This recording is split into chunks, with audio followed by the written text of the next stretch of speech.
Okay guys, the secret is out. I'm giving away my birria recipe. First things first, we're gonna add our meat to a pot. Since I was making a huge batch, I bought a huge piece of meat.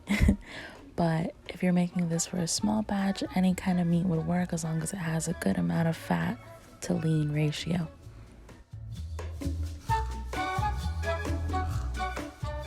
Now I'm adding just enough water to cover the meat. I am going to adjust the water level later on, so don't worry about that now. So now is when we're going to start adding all of our aromatics. Here I'm using 2 onions and 2 whole heads of garlic. I don't peel them or anything because later on I strain the broth, so that doesn't matter. And I'm going to season with a little bit of beef bouillon.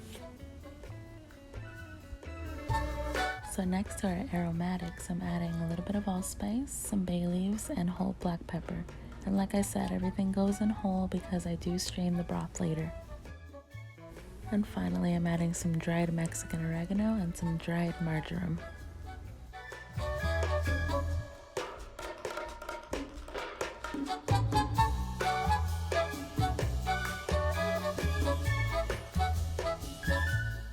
Now after everything is well mixed together, I'm going to cover it and let it simmer until the meat is tender. For this amount of meat, it took about 3 hours, so just make sure you have a good amount of time on your hands.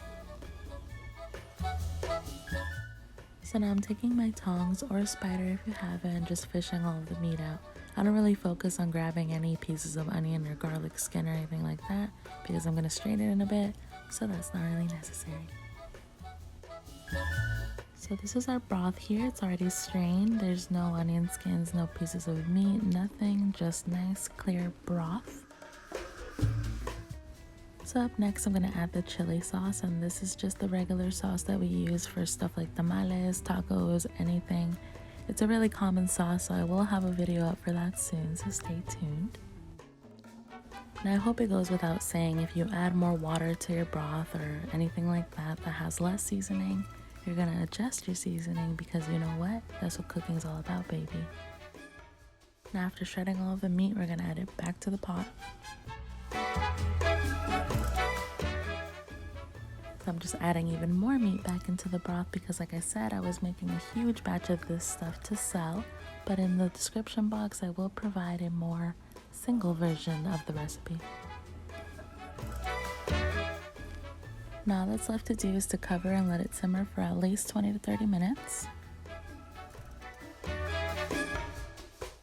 Our favorite way to enjoy this is to make some homemade corn tortillas. We add a little bit of cheese to them sometimes to make queso tacos. But the most important thing is that you take that taco and dip it in the broth. Trust me, it's a game changer.